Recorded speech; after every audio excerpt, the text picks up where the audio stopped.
ان کی آنکھوں سے آنسو جاری ہو گئے ہوں گے۔ کیوں؟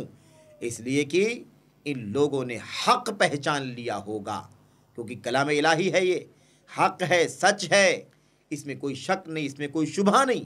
لا یأتیہ الباطل من بین یدیہ ولا من خلفہ تنزیل من حکیم حمید۔ میرے بھائیو، اللہ تبارک و تعالیٰ فرماتا ہے کہ جب اللہ کے رسول صلی اللہ علیہ وسلم پر نازل ہونے والے کلام کو یہ لوگ سنتے ہیں، دیکھتے ہیں، تو آپ دیکھیں گے کہ ان کی آنکھوں سے آنسو جاری ہو جاتے ہیں، اشکبار ہو جاتی ہیں ان کی آنکھیں۔ اس کی وجہ یہ ہے کہ یہ حق پہچان لیتے ہیں، کیونکہ اللہ کا کلام حق ہے، اور حق سن کر کے حق کو پا کر کے ان کی آنکھوں سے آنسو جاری ہو جاتے ہیں۔ اتنا اللہ کا کلام اثر انداز ہوتا ہے۔ اور اس کے بعد یہ کیا کہتے ہیں؟ ربنا آمنا، اے ہمارے پروردگار، ہم ایمان لا رہے ہیں، ہم ایمان لے آئے ہیں، فاکتبنا مع الشاہدین، تو ہمیں گواہی دینے والوں کے ساتھ نوٹ کر دیں، ہمیں گواہی دینے والوں کے ساتھ لکھ دیں۔ تو میرے بھائیو، آپ سوچیں کہ یہ اللہ کا کلام ہے، جس کلام کی تاثیر یہودیوں کے دلوں پر، عیسائیوں کے دلوں پر، دیگر لوگوں کے دلوں پر اس قدر ہوتی ہے کہ اللہ کا کلام اس قدر انہیں مؤثر کر دیتا ہے، متاثر کر دیتا ہے، ان پر مؤثر ہو جاتا ہے کہ ان کی آنکھوں سے آنسو جاری ہو جاتے ہیں۔ یہ ہے۔ ایسے ہی اس حوالے سے اہل علم کو متاثر ہونے کی بات بھی کہی گئی کہ اہل علم بھی جو ہے نا، وہ بھی قرآن کریم سے متاثر ہوتے ہیں۔ علماء، اللہ کے وہ بندے جو علم والے ہیں، جن کو اللہ کی بابت علم ہے، اس کے دین کی بابت، اس کی کتاب کی بابت علم ہے، ایسے علماء جو ہیں وہ بھی اس سے متاثر ہوئے بغیر نہیں رہتے۔ اللہ تبارک و تعالیٰ کا ارشاد ہے، قل آمنوا به او لا تؤمنوا ان الذين اوتوا العلم من قبله اذا يتلى عليهم يخرون للاذقان سجدا ويقولون سبحان ربنا ان كان وعد ربنا لمفعولا ويخرون للاذقان يبكون ويزيدهم خشوعا۔ یہ آیت کریمہ میرے بھائیو ہمارے سامنے سورۃ الاسراء، بنی اسرائیل کی آیت کریمہ، آیت نمبر 107، 108 اور 109 ہے۔ ان آیتوں میں اللہ تبارک و تعالیٰ کیا فرماتا ہے؟ اللہ فرماتا ہے قل، آپ کہہ دیجئے اللہ کے نبی صلی اللہ علیہ وسلم، تم اس قرآن کریم پر ایمان لاؤ یا نہ لاؤ، تمہارے ایمان لانے نہ لانے سے کچھ فرق نہیں پڑتا، کچھ نہیں بگڑتا۔ یاد رکھو، جو بے شک وہ لوگ جنہیں علم دیا گیا تھا اس سے پہلے، یعنی اس سے پہلے جن کے پاس علم تھا، یعنی پچھلی امتوں کے جو علماء گزرے ہیں، جو ان کے پاس جو اللہ کی کتاب تھی، جنہیں اس سے پہلے علم دیا گیا، ان کی حالت کیا تھی؟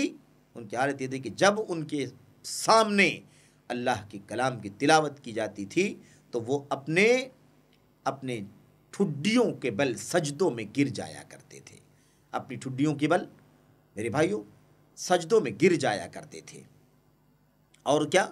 اور کہتے تھے ہمارے رب کی ذات پاک ہے، ہمارے پروردگار کی ذات پاک ہے، ہمارا پروردگار بے عیب ہے، یقیناً ہمارے رب کا وعدہ پورا ہو کر رہے گا، یقیناً ہمارے رب کا وعدہ پورا ہو کر رہے گا۔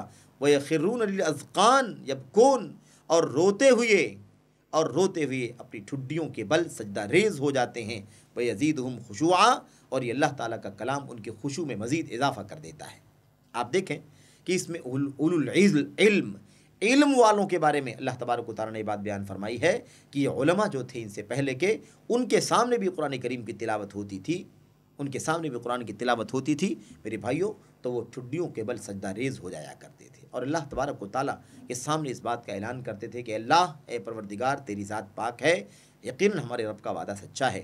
اور میرے بھائیوں، اللہ تعالیٰ ان کے خشوع میں اور اضافہ کر دیتا تھا۔ تو پتہ یہ چلا کہ علم والے جو ہیں نا، وہ اللہ کے کلام سے متاثر ہوتے ہیں، اللہ کا کلام علم والوں کے دلوں پر اثر انداز ہوتا ہے، ان کے دلوں کی دنیا بدل دیتا ہے، وہ زار و قطار روتے ہیں، بلک بلک کر روتے ہیں، پھوٹ پھوٹ کر روتے ہیں، ان کے آنسو نہیں تھمتے ہیں۔